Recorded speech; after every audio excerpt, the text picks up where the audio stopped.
Me rastin e nënshkrimit të kësaj marrëveshje, kryetarja Mimoza Kusari Lila, duke shprehur falenderimet e saj, ka bërë të ditur se kjo është korporata e parë që ofron bashkëpunim dhe mbështetje për këtë kampionat.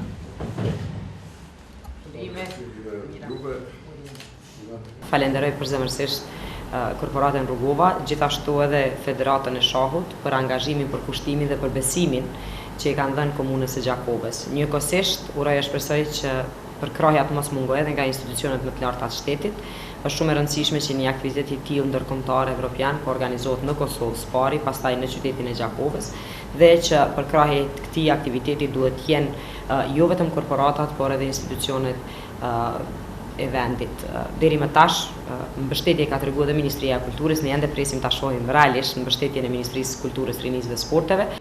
Ajo më tutje është shprehur se pret një mbështetje të tillë edhe nga korporatat e tjera të Kosovës, si dhe nga vetë institucionet në mënyrë që kampionati i shahut 2016 të ketë mbarvajtje dhe sukses të përgjithshëm.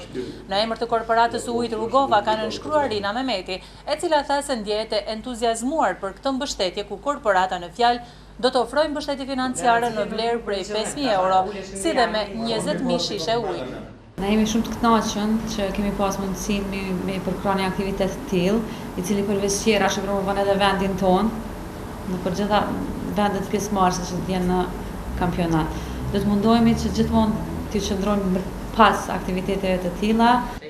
Falendërues për këtë marrëveshje dhe bashkëpunim në mes të Federatës së Shahut është shprehur edhe Nusret Avdiu, i cili duke falendëruar kompaninë e Ujit Rrugova theksoi se ky kampionat është shumë i rëndësishëm dhe i përket jo vetëm një qyteti, por edhe të Kosovës. Unë falenderoj korporatën Rrugova, po shpresoj se do të komën e ka ngrezha grina kërkarës ato dhe me vete do t'i tërheq edhe kompani tjera vendore, se ky element është jo vetëm i Gjakovës e i Federatës Shahut, po është i krejt Kosovës. Edhe njerë faleminderos i mbështetje. Përndryshe nga 11 deri më 24 maj të këtij viti në Gjakov do të mbahet kampionati evropian i shahut.